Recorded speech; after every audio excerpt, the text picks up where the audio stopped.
Welcome, Gemini, Sun, Moon, and Rising to your February 2026 astrology forecast.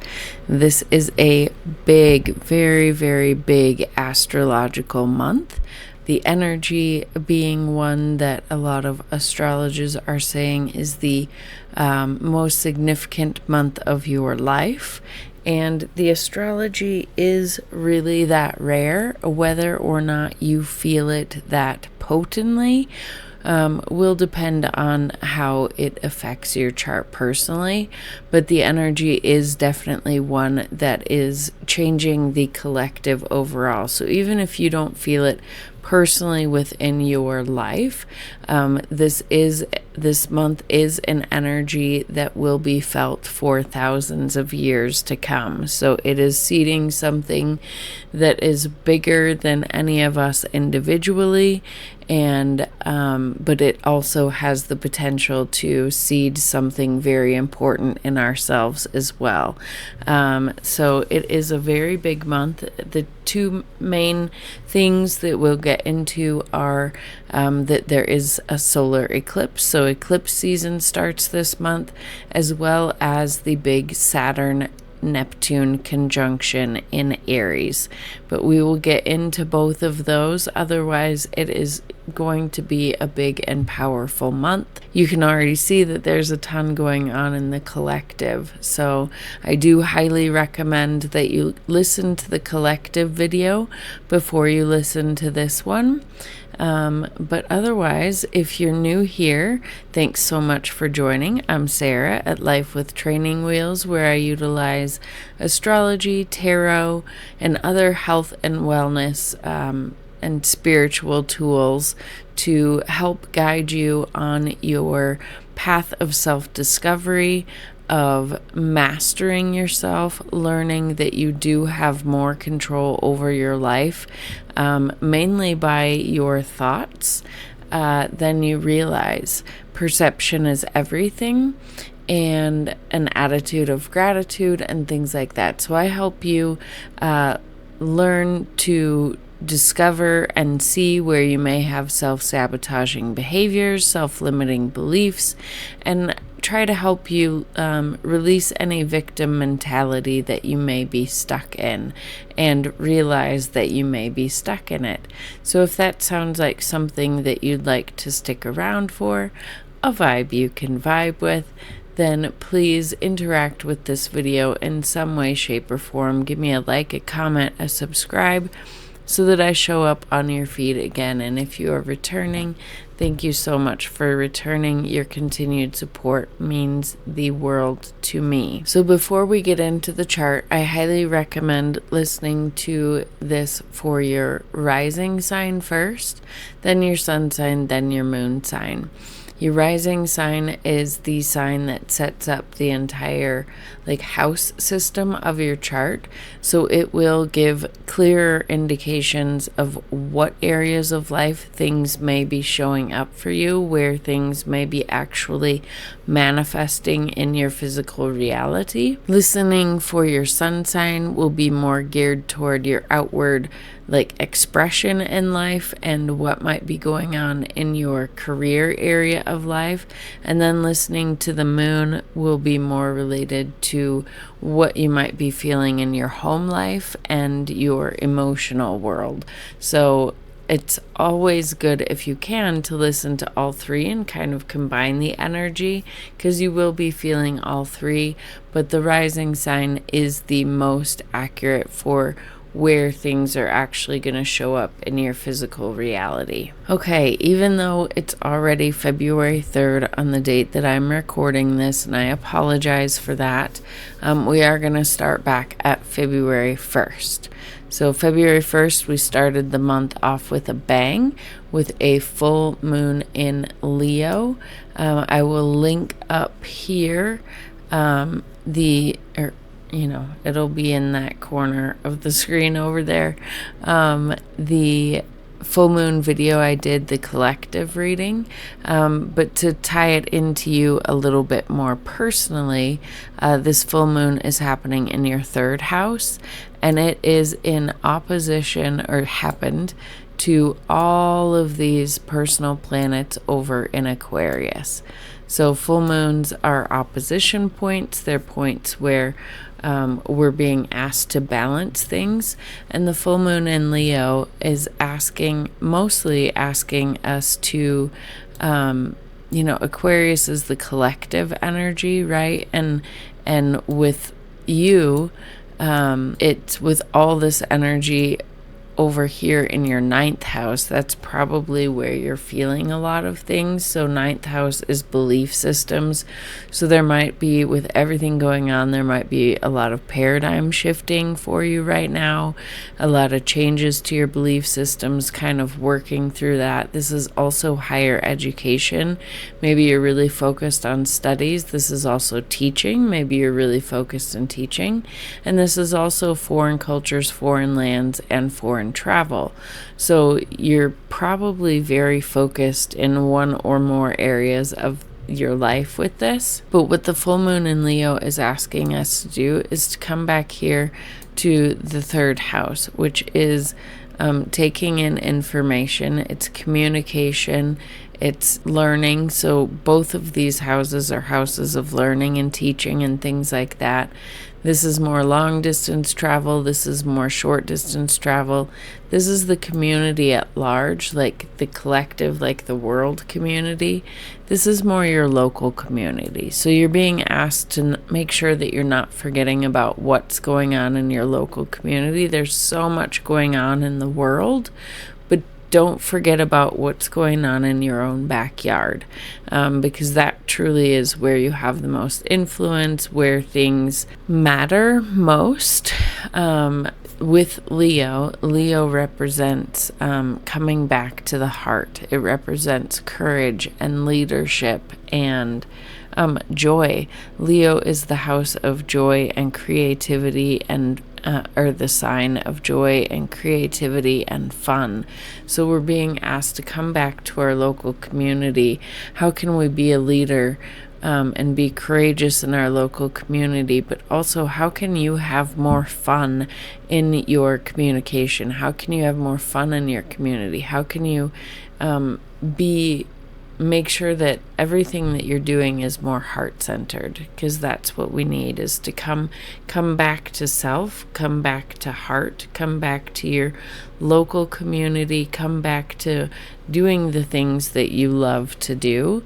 And that is kind of what the world is needing us to remember right now. So today, Uranus stations direct. So this can affect both Uranus-related things as well as Taurus-related things on a broader scale, and then we'll get into what this means for you as well in your 12th house. But on a broader scale, Uranus stationing direct could be an activation of anything Uranus related. So Uranus rules our electricity, our internet, our communication. It is the higher octave of Mercury, so it rules a lot of the same things: innovation, technology, our power grid, things like that. And it's very interesting because the sun has been having a lot of solar activity, releasing X-class flares.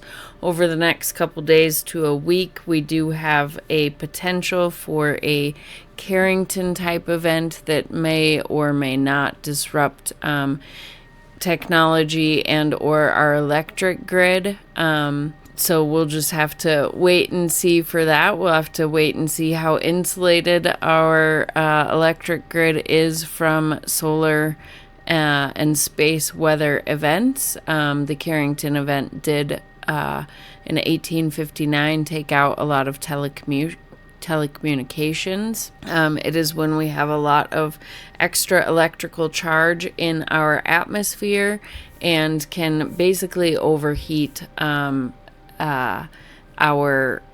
electrical system and all our technology and everything like that. So it's also it's the planet of revolution and innovation and when Uranus is involved in anything, the saying is to expect the unexpected. It's when things happen just all of a sudden. It can be, mental, sudden insights, sudden information, sudden intuition.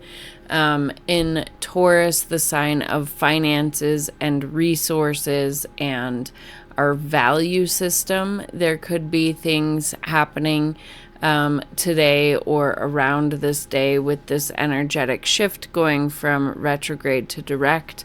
On a more personal level, this will speed things up a little bit. Uranus does rule all the planets over here that are in your 9th house. So if things have been feeling a little stuck, even though there's all this energy over here in the 9th house of your belief systems, of your higher learning, your teaching, foreign travel, things like that. If things have felt a little stuck or something like that with Uranus stationing direct, there should be forward momentum on all this stuff, as well as if there's been any confusion or anything like that. All this rework that we've been doing with these personal planets should start to take shape and take form. And with Uranus being in your 12th house is the house of unseen things. It's the house of spirituality. It's the house of self-sabotaging behavior, self-limiting beliefs. It can be the house of victim mentality. It's also the house of it can be the house of addictions. They call it the house of self-undoing. It's also the house of rest. It's the house of unseen things in society as well. So it governs places like jails and hospitals and recovery centers and spiritual retreat centers and things like that. So there could be, if any of those things pertain to you, there could be something going on in those areas. You could just be feeling, especially with the 9th house, 12th house connection, this being your overall belief system, so can represent religious beliefs, spiritual beliefs, and this being the house of spiritual beliefs as well. It's the house where the veil between this world and other worlds are thinner, where we're able to connect and things like that. So there could be some activation, maybe some sudden insights, some sudden downloads are coming to you about your belief systems or about what you need to do over here or things like that on February 3rd today. Then we are going to talk a little bit about these personal planets, this stellium, right? This is a huge thing. This stellium is very rare, which we talked about last month. And these planets, are moving together through most of the month. The stellium will break up as the planets move into Pisces, because Mars is not going to be joining them right away. It will be joining them a little bit later, but in March, the stellium will start to fall apart. But if you listen to the collective reading or listen to last month, you'd realize that this stellium is quite rare because these planets move at different rates. The Mercury, Venus, and the Sun move through each sign between 3 to 5 weeks, and Mars takes about 2 months. So the fact that they've been traveling together for 2 months now is very rare. So we have this big concentration of energy here along with Pluto. So a 5-planet stellium in Aquarius, this is where all of our energy is. And Aquarius is the sign of revolution, and clearly we can feel that in the collective energy.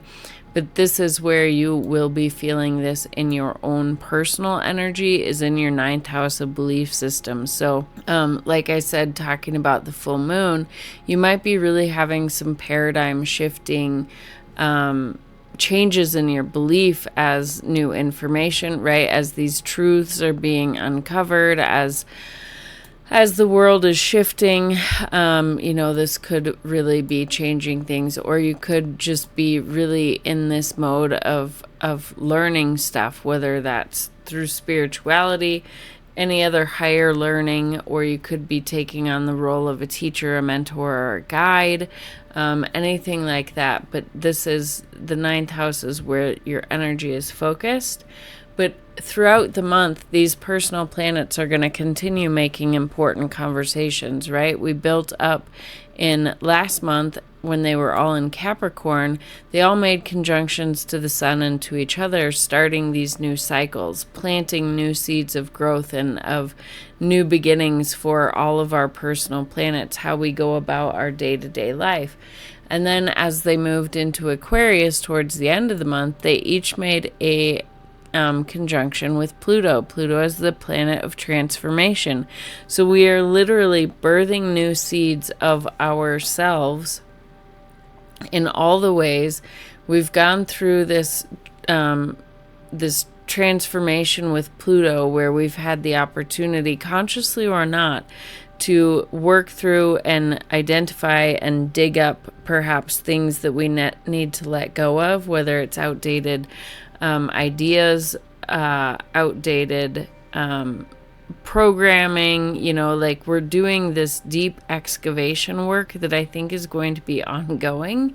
And then as these planets continue to move through Aquarius, they are making several important conversations. So the first one is they are all going to be taking turns with Mercury starting, and it started doing this yesterday, making a sextile to Chiron in Aries.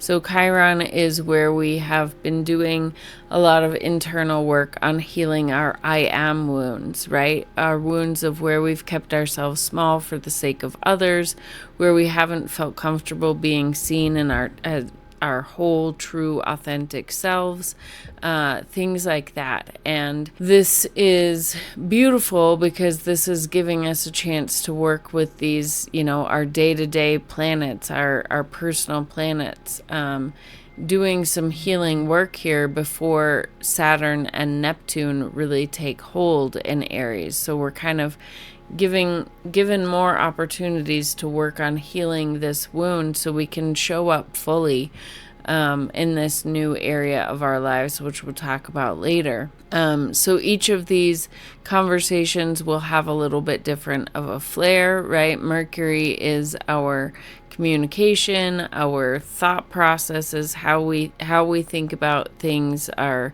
if we're more pessimistic or optimistic or things like that. So that'll be having a conversation with Chiron. Venus is our finances, our value system, our relationships. So those will be having conversations on making sure that they're aligned and giving us opportunities to heal our I am and really show up as who we are. Sun is kind of our ego and who we're here meant to be. Mars is our willpower, our motivation, our drive. So all of those will be making conversations with Chiron throughout the month. So that'll be giving us opportunities for healing. The other thing that the next conversation that they are all going to be having is they are going to be squaring Uranus over here. So not only is today an important day for the energetic shift of Uranus, but it also is Uranus is going to get activated as each of these planets makes a square there. So each time it gets activated, you can, squares are tension points. So usually there is something that requires growth on our part, that requires a decision to be made, or a change in something. Or with Uranus, it could just be something showing up, sudden insight, sudden clarity, especially being in the 12th house of, Uranus in the 12th house can be deeper connection with our intuition, faster connection to our higher selves, to God, to spirit.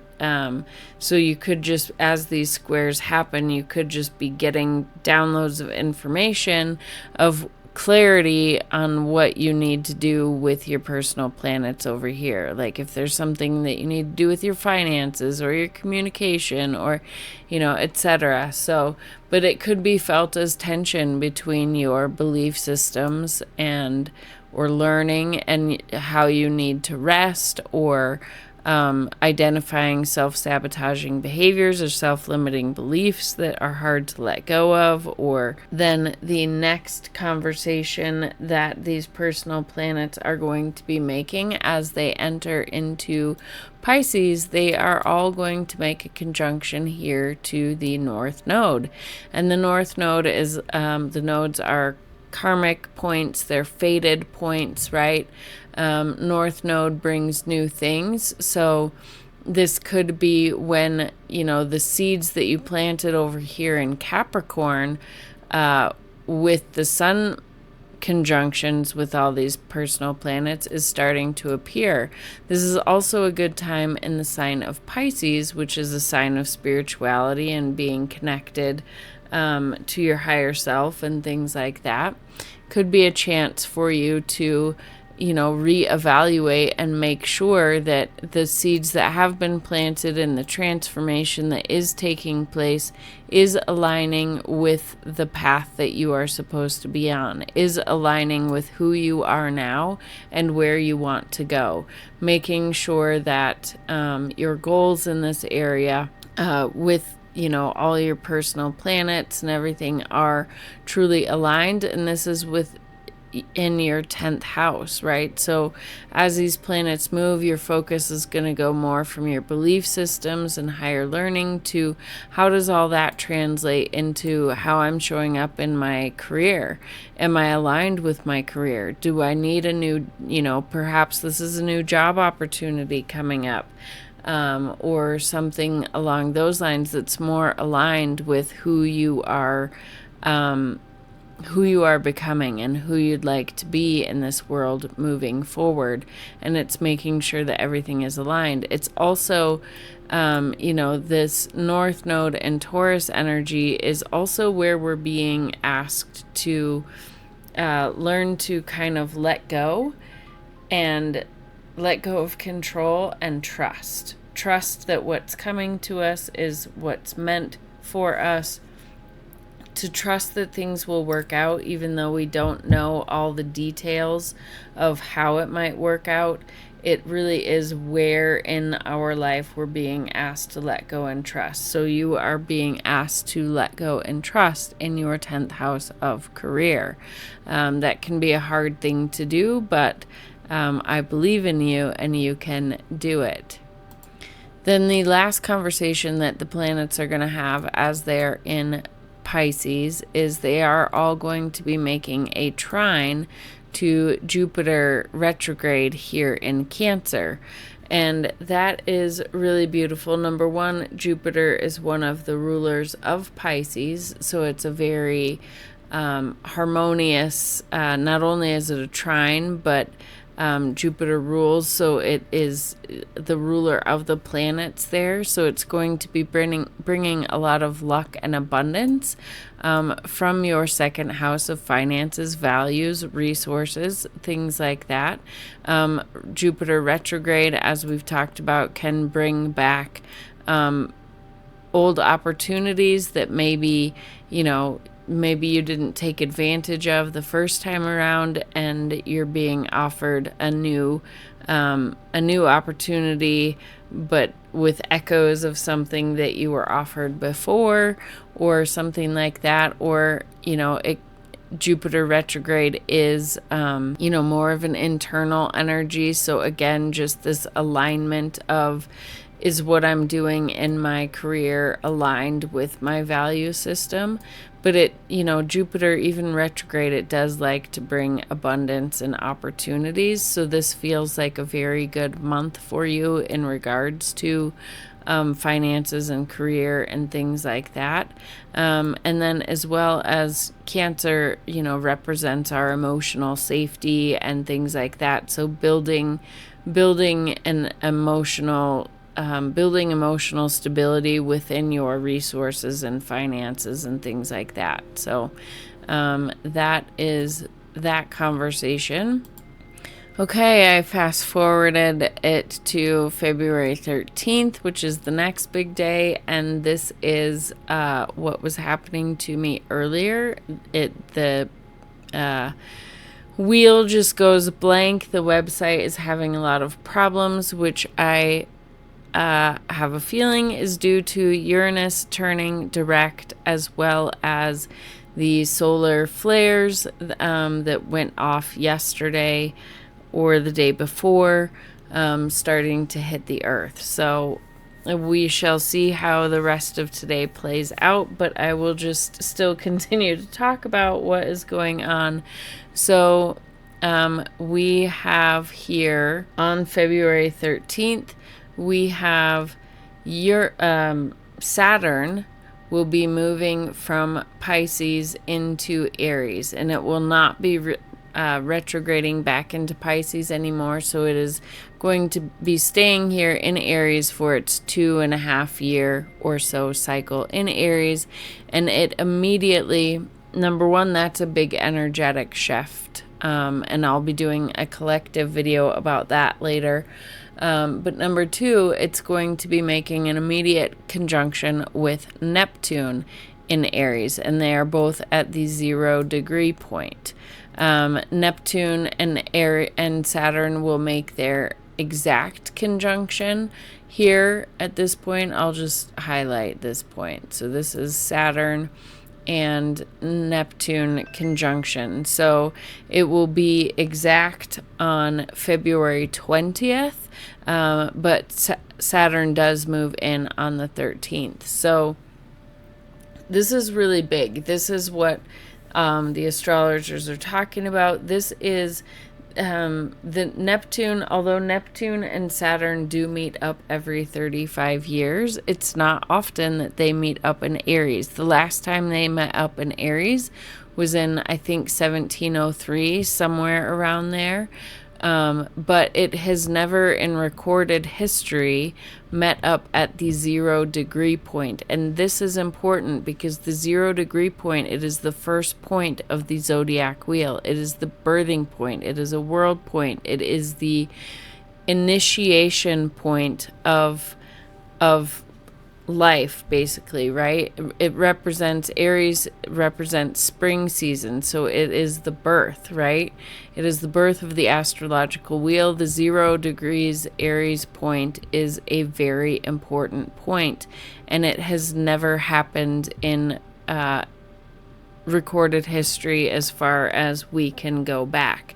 So as they're, I think the closest in recorded history, they've met up before, maybe, I think I heard at 4 degrees of Aries, but that would be kind of like just echoes, because it's all about patterns. Astrology is all about patterns, right? So that could be like a repeating echo of things that have happened before. But at the 0 degree point, that is birthing something entirely new. So what we are walking through as humanity and individually, we have never been here before, and we are starting something brand new that's going to set the tone for thousands of years. That's how big this astrological moment really is. And you can go back. I have a video on Neptune at the 0 degree Aries point that goes through the history, and I go back through to 106 BC or something like that. Just kind of talking about the charts of Neptune's ingress into Aries and how this is completely different. So Saturn's ingress meeting up with Aries is also very, very potent, right? So this is the area that collectively we're we're birthing something entirely new, but also you individually. Now, how strongly you'll feel this will depend on if you have any planets or points interacting with this degree point in your chart. It will definitely be affecting you, not only because you're part of the collective, but also because the energy will be in the background regardless. But how strong you feel it will depend on your own personal chart. But basically, the way I'm feeling this energy is regardless of what we're doing in our career, right? This may or may not be related to that, but this is where we're being asked to step forward in helping create the new world, basically. And so this is falling for you in your 11th house of friends, friendship groups, the collective, hopes and dreams for the future.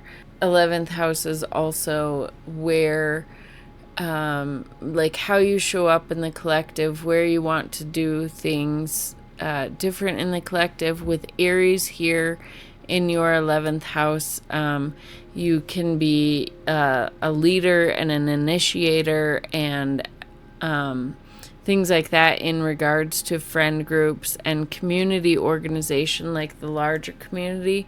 3rd house is more like your immediate neighborhood. 11th house is more like the collective at large. So perhaps you have a YouTube or social media presence, or again,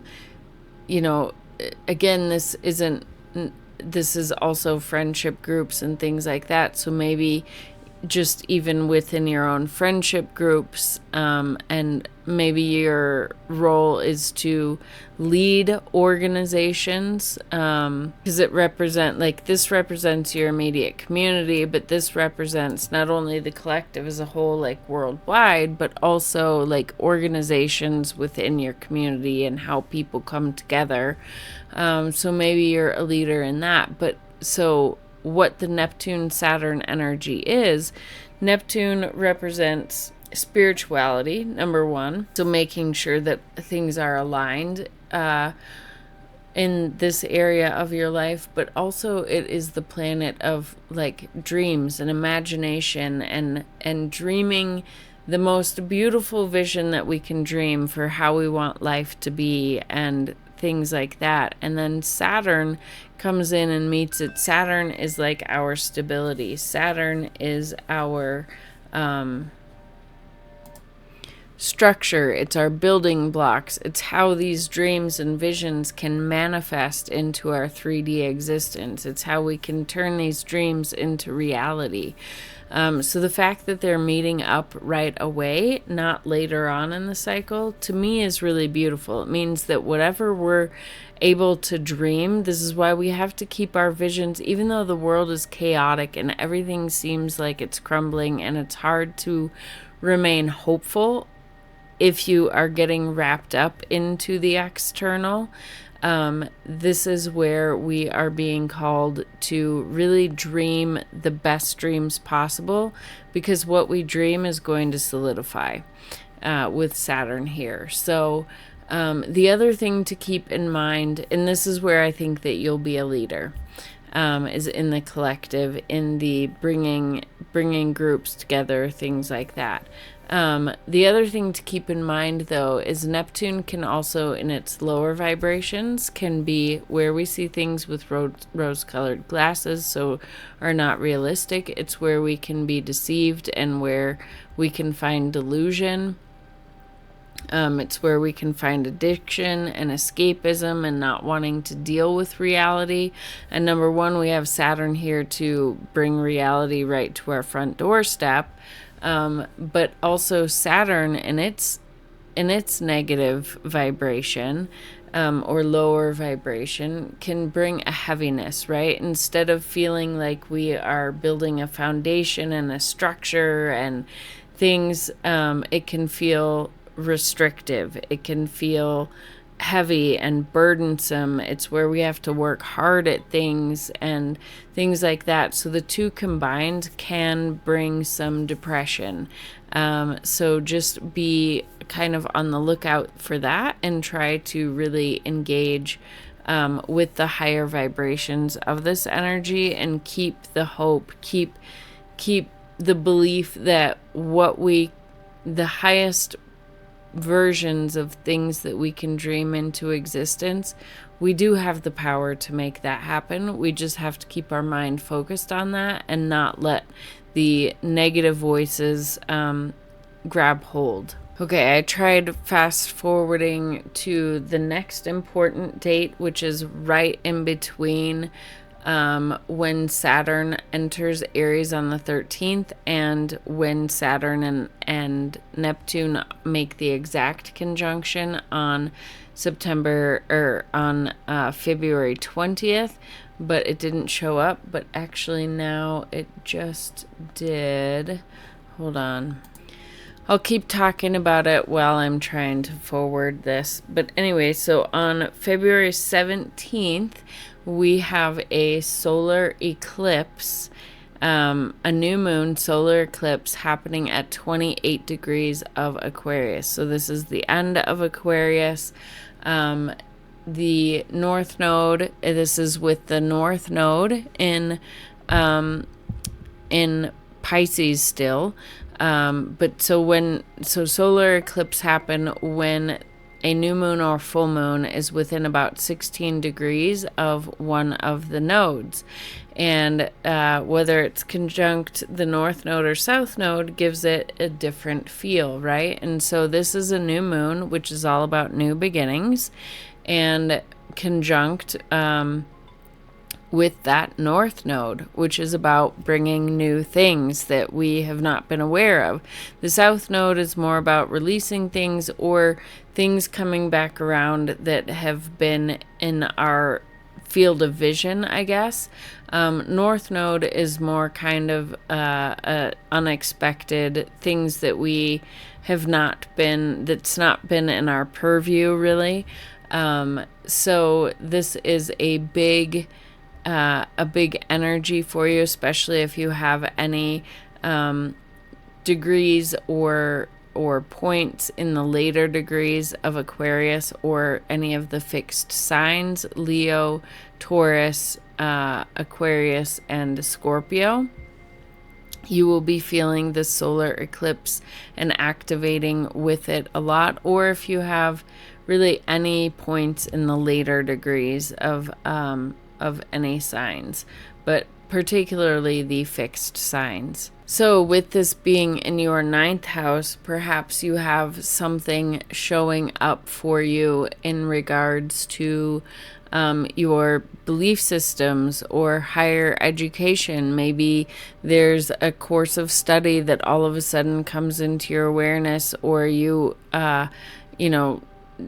it shows up for you, or maybe there's opportunities for teaching or opportunities to go abroad that you weren't expecting, or something like that might show up suddenly for you.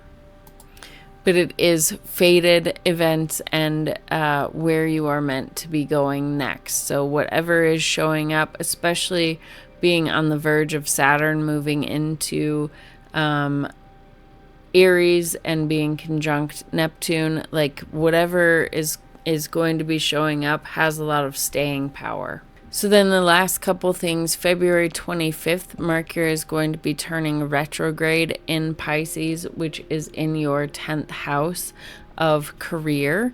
So not only Mercury retrograde could bring regular Mercury retrograde things like miscommunication, especially in career, plans going awry, things like that, technology mishaps. For you, that energy could be concentrated in your overall career area of life. So just keep a heads up for that. That is February 25th.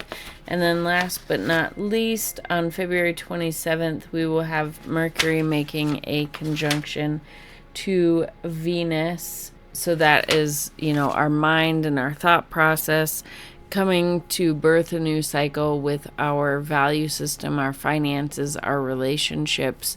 So maybe things really open up for you there.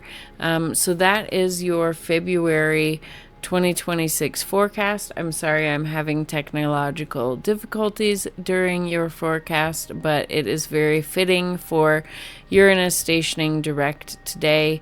I'm interested to see how the rest of today goes and what shows up. So comment below and interact with this video any way you can. It does help my tiny channel grow, and I hope to see you here for more videos. Have a wonderful day and a wonderful February.